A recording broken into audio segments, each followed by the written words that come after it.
you will have to make huge sacrifices. Never, ever you give up. You try once, you fall flat on your face, get up again.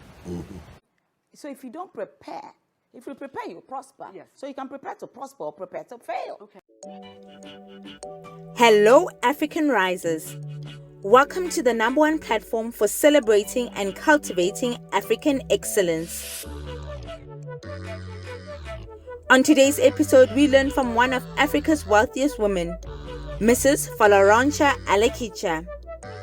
She has an estimated net worth of over $2 billion, and this is her top 10 tips on how to achieve success. Number 1, know your purpose in life. It's true. Because when we find out what our purpose in life is, that will determine our destiny. And we have to walk and work towards our destiny. We have to be hard workers. We have to be persistent people. That's right.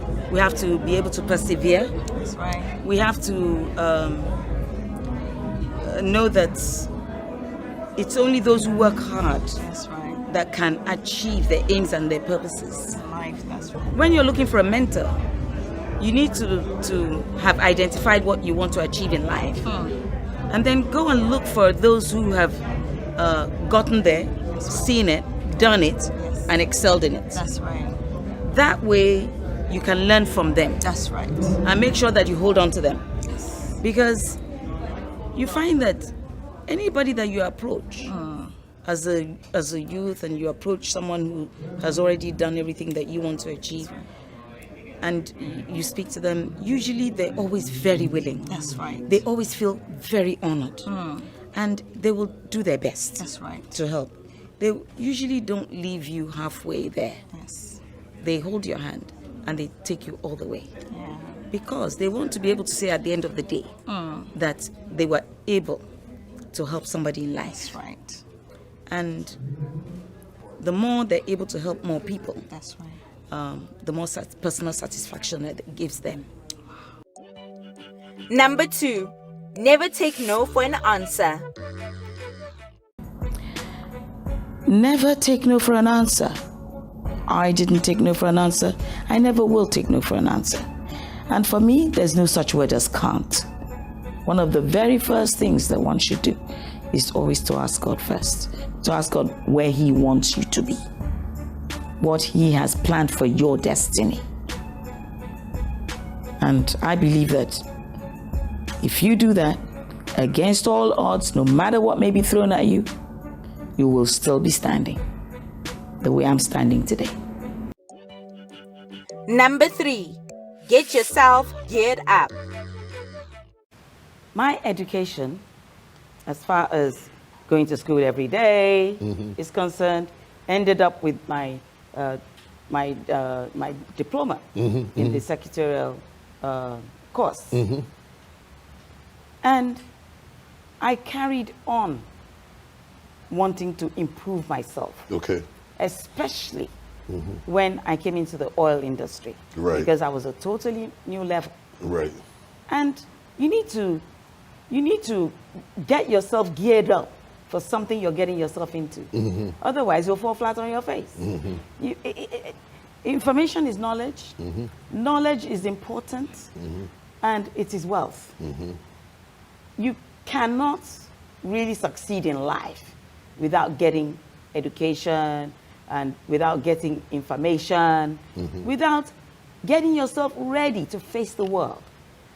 And you're going to be in boardrooms right. in this business. So you better be able to say the right things, using the right language, right. so that it won't seem as if, okay, she's a pretty face, but what's she doing here? Right. You gonna... Number 4, be focused. One of the ways was by being determined to succeed and to excel in whatever it is that I decide to do. One of the ways was to be focused. And I had decided on what I wanted to do, and that was to be a businesswoman. and I intended to do a good job of it. I knew that the best way to go was not by paid employment to be able to get into business. So I moved out of paid employment. Number 5, you will have to make sacrifices. You will have to make huge sacrifices. On many occasions, you'll have to make sacrifices. Show me a man or a woman that has succeeded, and I will show you someone who has sacrificed either time, money, comfort, sleep, or even food to get to where they are. They fasted. Jesus fasted 40 days and 40 nights to launch into his ministry. He also paid the ultimate price, that ultimate sacrifice, to receive the glory that was before him. Mandela spent 27 years in jail before he became the first black president of South Africa. Samuel Ajayi Crowther sacrificed many years of labor in the Anglican Church before he became the first black bishop of the Anglican Church in West Africa, and eventually had a university named after him. It took time for oil, 15 years to reach first oil, and it took me 25 years from my initial interaction with the oil industry to get to where I am today. Number 6, do your homework. So we have to do our homework. We have to research. We can't fold our arms and say, well, they said there's a God and he's supposed to do things for us, and we just expect that the miracles will just come, flowing down. That's not the way it works. You have to pray. Yes. I do that a lot. I let him guide me. But the fact that, he's ready and willing to always guide us because we are his children and he loves us is not enough. Okay. He expects us to do our homework. He expects us to put systems and practices and policies in place. Okay. So just waking up one day and saying that, because Jane is into this line of business, that's what I'm going to do. Okay. It doesn't mean it's going to work for you. Okay. First and foremost, you have to ask yourself, is this something that I'm going to be able to achieve? And am I going to be able to do this? Is this something that I'm going to love doing? Because every time that we get up to go to work in the morning, we have to look forward to going to work, not grumbling before we go to work.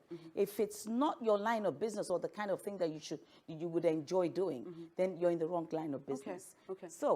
So we have to go to the drawing board, decide on where our location is going to be, because location plays a very important and strategic part of decision making and business building and growth and development. So if you're doing the right business and you're doing it in the wrong location, it's bound to fail. So if you don't prepare, if you prepare, you'll prosper. Yes. So you can prepare to prosper or prepare to fail. Okay. You understand? Okay. So it's important to, to dot your I's and cross your T's. Okay. Number 7, see opportunities. I had met a lot of people from all walks of life in my fashion business. Different categories of people from top to, And a friend of mine said to me that she would like me to please see if I could, she was brokering on behalf of an American company who wanted to lift crude in Nigeria. And she thought, okay, you know so many people. Surely you might be able to see the petroleum minister and see whether they'll be able to lift the crude. So I said, okay. I went to see my friend, the late Dr. Mrs. Miriam Babangida, and I asked her to please get me an appointment with the petroleum minister.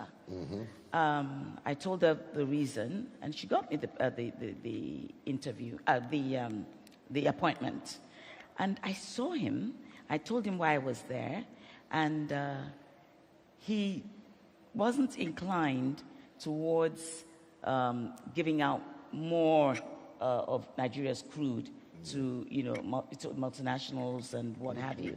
So he said, would they want to invest in Nigeria? I took the message back, and they said they weren't interested in investing in Nigeria. Ordinarily, I know that with that, that could have been that, and it could have ended there. Right. But I sat down and I thought about it. I've put a foot in the door. Am I just going to let that door shut in my face? Yeah. No. That's not me. I don't work like that. I saw an opportunity, and I went back to my friend. I said, could you please get me another appointment? It took time, and I got another appointment. Number 8, never give up. Never, ever you give up. You try once, you fall flat on your face, get up again. And I keep telling them that, listen, Thomas Edison, he tried 1,000 times before he could commercialize the light bulb. That's what we're all enjoying, the electricity. Right. Including that light that we're, Right, exactly. that's in our faces right now. So, never, the fact that you failed in something doesn't mean that you fail forever. Keep on trying. Do not give up. That's and incredible. don't accept no for an answer. Number 9, whatever is worth doing well. That's right. So that's how I got into fashion. I didn't just go into it with my eyes closed. I decided, because my motto is whatever is worth doing at all is worth doing well, I decided to go back to England. That was the 3rd time to now go and study fashion design and do it properly. So when I came back from doing that, I then set up my fashion label, which was then called Supreme Stitches. And the rest is history. Number 10, believe in yourself. Believe in yourself. Because if you don't believe in yourself, who's going to believe in you? In order to succeed in life, you need to believe in God's ability within you and also believe in yourself. When some people referred to me as an ordinary fashion designer who was given an oil block, I didn't let that deter me. I didn't let it debar me. I didn't let it deny me. I didn't let it delay me. Even though the terrain was unfamiliar and so many words and terms were new to me, I kept on learning. I asked questions. I read many materials about the oil industry. And I attended many meetings related to our project and to the oil and gas industry. And I kept on at it. As I grew in knowledge, I became more confident. Therefore, when you aspire, I beg of you, believe in you. And there you have Mrs. Folorunsho Alakija's top 10 tips on how to achieve billion-dollar status. Thank you for watching, and please remember to subscribe to our channel and comment below on your favorite tip. Remember to follow us on our Instagram page and continue to spread the spirit of excellence. See you next time on African Rises.